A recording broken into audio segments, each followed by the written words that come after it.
இன்றைக்கி நம்ம 6th second unit force and motion பார்க்குறோம் சயின்ஸில். இதில் வந்து முக்கியமான பாயிண்ட் என்னெல்லாம் அப்படின்னு பார்த்தீங்கன்னா மோஷன் அண்ட் ரெஸ்ட்னா ஒரு பொருள் அதே இடத்துல அப்படியே இருக்கிறது ரெஸ்ட்டு. ஒரு பொருள் வந்து நம்ம புஷ்ஷோ இல்லை புல்லோ பண்ணும்போது அது மூவ் ஆகுது அப்படின்னா அதான் மோஷன். ஓகேவா?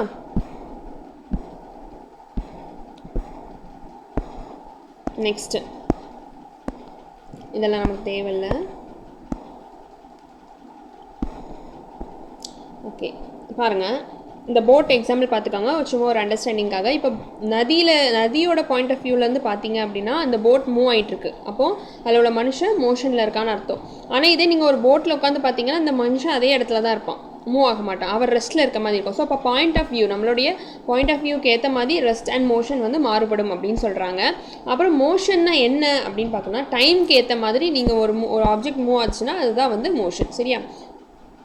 ஒரு ஆப்ஜெக்ட் மூவ் ஆகுது, இத்தனை மணியில் இவ்வளோ மூவ் ஆகுது அப்படிங்கிறது தான் வந்து என்னது உங்களுக்கு மோஷன் அப்படின்னு சொல்லுவாங்க. when there is a change in the position of an object with respect to time, then it is called motion.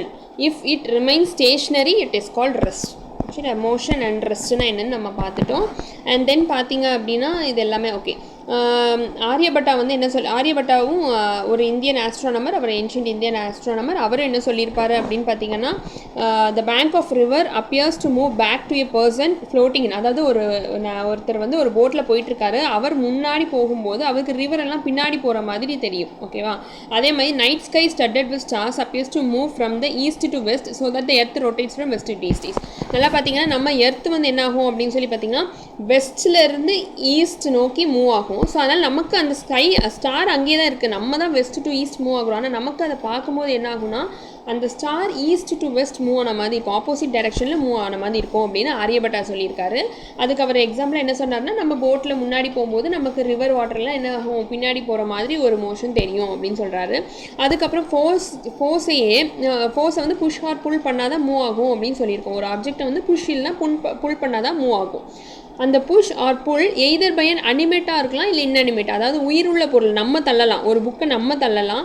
அப்படி இல்லை இன்அனிமேட் அப்படின்னா ஒரு மரம் இருக்குது, தேங்காய் மரம் இருக்குது, அதில் உள்ள இலைகள்லாம் ஆடுது அப்படின்னா அது எது மூவ் பண்ணுது, விண்டு மூவ் பண்ணுது, அது ஒரு உயிரற்ற பொருள். அப்போ அது இன்அனிமேட்டாகவும் இருக்கலாம் அப்படின்னு சொல்கிறாங்க. அப்போ ஃபோர்ஸ் வந்து ரெண்டு ஆப்ஜெக்ட் மூலிமா டெலிவர் பண்ணப்படும், ஒன்று அனிமேட்டாகவும் இருக்கலாம் இல்லை இன்அனிமேட்டாகவும் இருக்கலாம்.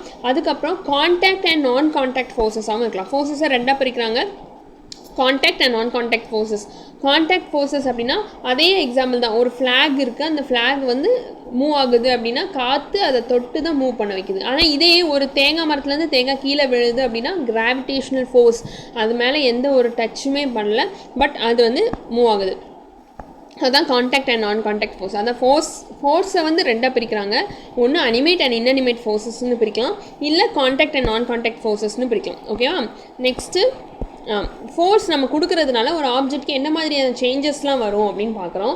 என்ன ஆகும் அப்படின்னா முதல்ல அது ரெஸ்ட்டில் இருக்கும், அதுக்கப்புறம் அது மோஷனாக மாறும். அப்போது ஸ்டேட் ஆஃப் ரெஸ்ட் வந்து சேஞ்ச் ஆகுது. ரெண்டாவது பார்த்தீங்க அப்படின்னா டைரக்ஷன் சேஞ்ச் ஆகும். இப்போ ஒரு கிரிக்கெட் பால் நம்ம உங்களை நோக்கி வரும், அதை நீங்கள் அடித்தோடனே என்ன ஆகுது, வேறு டைரக்ஷனில் ஓடும், அப்படி தானே ஆப்போசிட் டைரக்ஷனில் ஓடும். ஸோ அப்போது அதோட மோஷன் ஆஃப் டைரக்ஷன் வந்து சேஞ்ச் ஆகுது. நெக்ஸ்ட்டு அது வந்து நீங்கள் இப்போ ஒரு ரப்பர் பால் இருக்குது, அதை கம்ப்ரெஸ் பண்ணுறீங்க, ஒரு ஃபோர்ஸ் கொடுக்குறீங்க அப்படின்னா ஒன்று அது கம்ப்ரெஸ் ஆகலாம், அது கையெடுத்தோடனே அது வந்து எக்ஸ்பேண்ட் ஆகலாம். ஸோ இந்த மாதிரி அதோட ஷேப் சேஞ்ச் ஆகுது. இந்த மூணுமே நடக்குது அப்படின்னு சொல்லியிருக்காங்க. நெக்ஸ்ட்டு பார்த்தீங்க அப்போ ஃபோர்ஸை வந்து என்ன சொல்கிறோம், என்னெல்லாம் பண்ணும் அப்படின்னா ஆப்ஜெக்ட் ரெஸ்ட்லேருந்து சேஞ்ச் பண்ணும், அதை வந்து கம்ப்ரஸ் இல்லைனா எக்ஸ்பேண்ட் பண்ணும். அதுக்கப்புறம் வந்து என்ன செய்யும், சேஞ்ச் ஆஃப் டைரக்ஷன் கொடுக்கும். அதுமாதிரி ஸ்பீடையுமே வந்து சேஞ்ச் பண்ண முடியும். ஸ்லோவாக போகிறத நம்ம ஒரு ஃபோர்ஸ் கொடுத்து ஸ்பீடாக்க முடியும் அப்படின்னு சொல்லியிருக்காங்க. மோஷன் என்ன மாதிரி, இவ்வளோ நேரம் ஃபோர்ஸ் பார்த்தா இப்போ மோஷனில் என்னென்ன டைப்ஸ்லாம் இருக்குதுன்னு பார்க்குறோம்.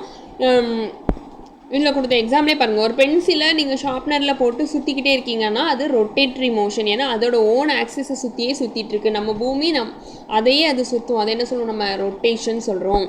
சர்க்கிள் அப்படின்னா என்னது, அதே இதை வச்சு காம்பஸ் வச்சு ஒரு சர்க்கிள் வரைகிறீங்க, ஒரு பாயிண்ட்டை சுற்றுறத வந்து சர்க்கிள் அப்படின்னு சொல்லுவோம்.